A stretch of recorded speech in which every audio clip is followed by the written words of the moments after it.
Limited added sugar to 200 calories a day. That's just one 16-ounce bottle of Coke, for example. And keep your sodium intake to 2,300 milligrams a day. That's just one teaspoon. As for drinking, for booze, women can have one glass of wine a day.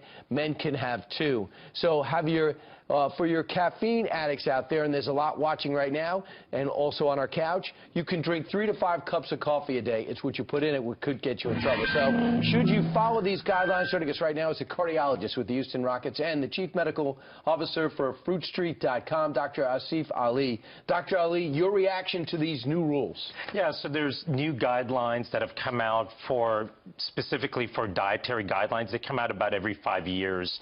So they're really focusing on your lifestyle choices, and that's what it begins with and really ends with. It's all about eating and eating the right things. Right. You got fingers, fork, and feet. Tell me how that applies. Yeah, so that's David Katz's saying from Yale University, Dr. David Katz, lifestyle medicine.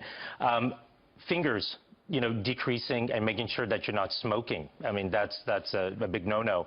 The forks. That's exactly what we're eating. That's what these new dietary guidelines have come out and talked about. We're talking about decreasing processed foods, making sure you're getting vegetables, fruits, and nuts, and get some meat in there as well, decrease those red meats. Right. And then the feet. I mean, it's all about your lifestyle choices. So smoking, they say sitting is the new smoking. We need to get up as a nation, move America, and get some walking in. So we're talking about 30 minutes a day or about 150 minutes a week. This seems like this seems like common sense. It is so much common sense, but we need to take ownership and refocus our efforts. And we're talking about New Year resolutions. I don't like that word. I like to say intentions. Let's make an intention to make changes in our lives. Because they'll end up in your office when they have problems. You want to stop them from ending up in your cardiologist's office with problems. So that's right. Here's some of the things that you talk about to get some healthy habits going. Balanced diet, mix in the healthy eating pattern, as you mentioned. You want to see us exercise and get some type of activity every day, 5 days a week? Every day, and if you're sitting down on the computer, please get up at least once an hour and get some walking. You know, it's so weird because my Apple Watch will tell me to stand up, and I think it's rude, but I think it's actually right. So say no to smoking and limit alcohol use. Maybe this is the year you stop.